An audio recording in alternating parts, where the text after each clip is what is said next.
খুশির জোয়ার উঠেছে। এই দুনিয়াতে আমরা গুনাহগার, এই দুনিয়াতে যারা নেককার, যারা আল্লাহর প্যারা, তারা তো জান্নাতে যাবে কিয়ামতের ময়দানে যখন বিচার হবে। কিন্তু যারা গুনাহগার এই দুনিয়াতে তাদের কি হবে সেই সম্পর্কে কবি ছন্দের মাধ্যমে আরো কি লিখছে দেখুন।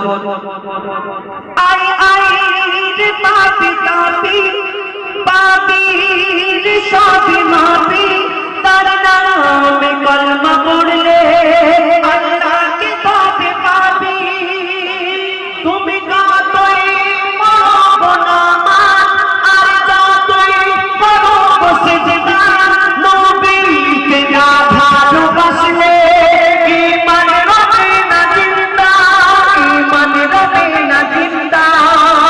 ওদের জান্নাত নিয়ে দে, ওদের জান্নাত নিয়ে দে, স্বর্গে তোলা এসেছে সারা, ওই সারা জগৎ জুড়ে আজ খুশির জোয়ার উঠেছে। সারা জগৎ জুড়ে আজ খুশির জোয়ার উঠেছে। আমিন মায়ের দুলাল, আমিন মায়ের দুলাল, আদর থেকে এসেছে সারা জগৎ জুড়ে আজ খুশির জোয়ার উঠেছে। সারা জগৎ জুড়ে আজ খুশির জোয়ার উঠেছে।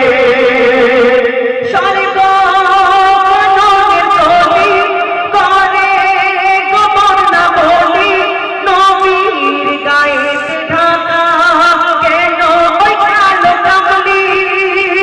এ কামলি না পাঠাবো প্রশ্ন মনে করব, সুন্দর তালির ধারা তবু এত কেন তবু এত কেন তার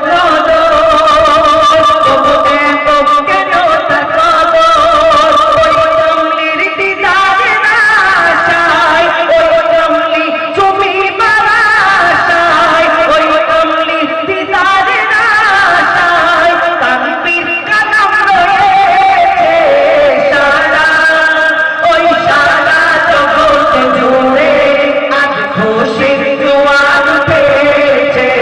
সারা জগৎ জুড়ে আজ খুশির জোয়ার উঠেছে। আমিন মায়ের দুলাল, আমিন মায়ের দুলাল, আদর থেকে এসেছে সারা, ওই সারা জগৎ জুড়ে আজ খুশির জোয়ার উঠেছে। সারা জগৎ জুড়ে আজ খুশির জোয়ার